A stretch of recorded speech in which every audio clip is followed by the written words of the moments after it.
Well, the June primary is far off in the rearview mirror, but we've got the November 8th election in a little over a month. Early voting is underway now, but there was a challenger, if you didn't realize, of Democratic incumbent Governor J.B. Pritzker, and the Democratic challenger joins us now here with Springfield's Morning News. I'm Greg Bishop on 92.7 WMAY, Springfield's News and Talk. Beverly Miles back joining us on the air. It's been a bit since we've talked. Beverly, how you been?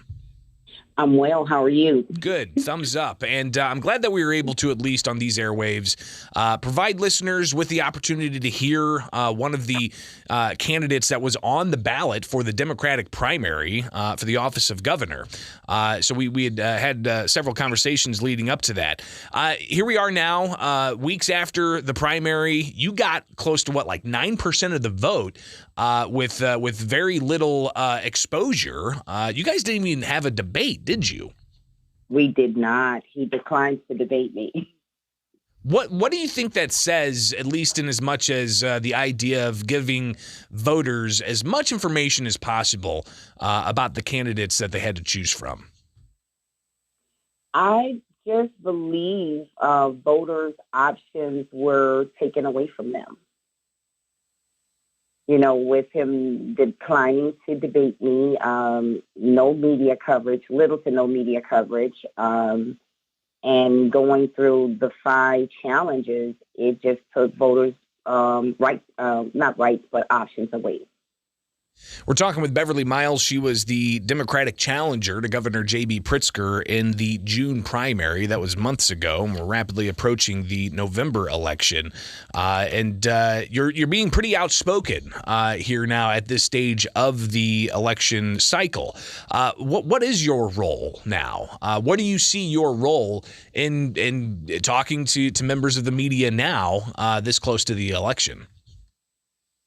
Well, Greg, I really don't have a role or relationship with either campaign. I have not been invited by either campaign to take an active role. Well, as far as being critical, though, and I think there was an ad from people who play by the rules pack. Mm-hmm. You seem to continue your criticism of the incumbent governor. How do you see that playing into the current politics in the state of Illinois? I don't think it's criticism. I think it's speaking facts. So there's a distinct difference between that. The way things happened to me through the process, it was unfair. I believe J.B. Pritzker abused his position, power, and authority.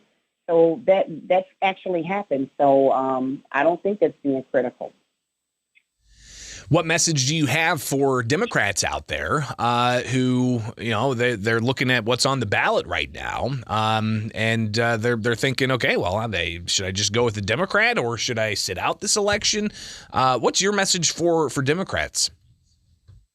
I would never tell anyone to sit out the election because our ancestors fought for this.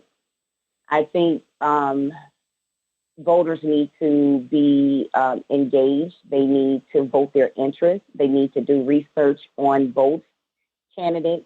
So, they just have to vote their own interest. You ran as a Democrat challenging the incumbent in the primary. What are your chief concerns of Pritzker from then, and do those still carry through to today, here a little bit over a month before the November election? Well, my concerns then and still now is the same. It's unchanged.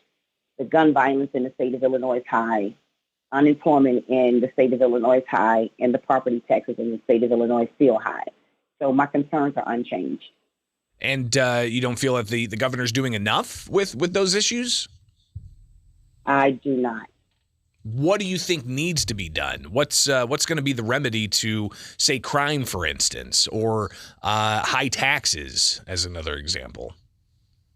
I do believe there's resources and money here in the state of Illinois. I just think the money here in the state of Illinois is just being mismanaged. So if we want to say mismanagement, I can say mismanagement of resources here in the state of Illinois. Talking with Beverly Miles. She is the former Democratic candidate for the primary, challenging the incumbent Democratic gubernatorial candidate, Governor J.B. Pritzker. And Beverly, even before the primary, there seemed to be some problems with your employment. You're a retired Army officer, a nurse, and you had a job before announcing you were going to get into the June primary as a Democrat challenging the governor. But you seem to have some problems with the questions of your employment. Talk a bit about that, and what do you feel?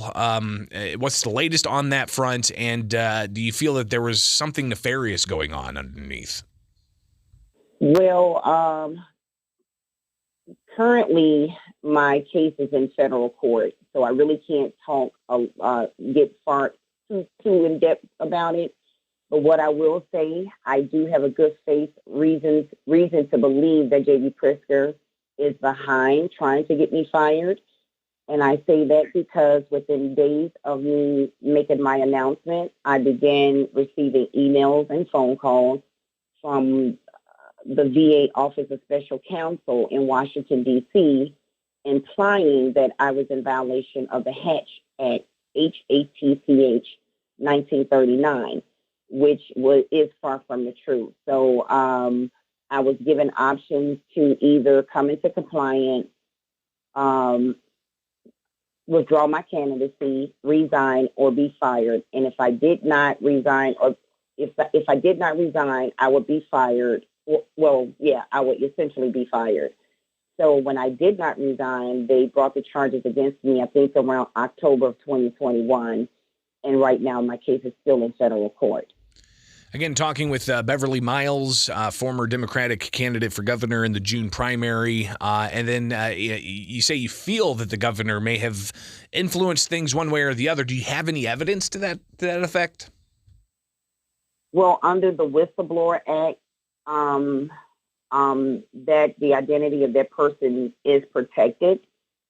But the Office of Special Counsel in Washington, D.C., I've been a federal employee for decades. And the Hatch Act is something we really did not talk about. And being an educated woman, had I known anything about the Hatch Act, I would not have pursued these avenues. But for this to happen the way it happened, as quick as it happened, and plus my lawyer, and when my lawyer made contact with the Office of Special Counsel, and as we began to get into the process, he mentioned that he asked Washington, D.C., how did you all find out about Beverly Miles from the west side of Chicago? And his response to me, he said that the lawyers in Washington, D.C. said it came from high up. So when I think of high up, I don't think of low VA. I think of higher than high up.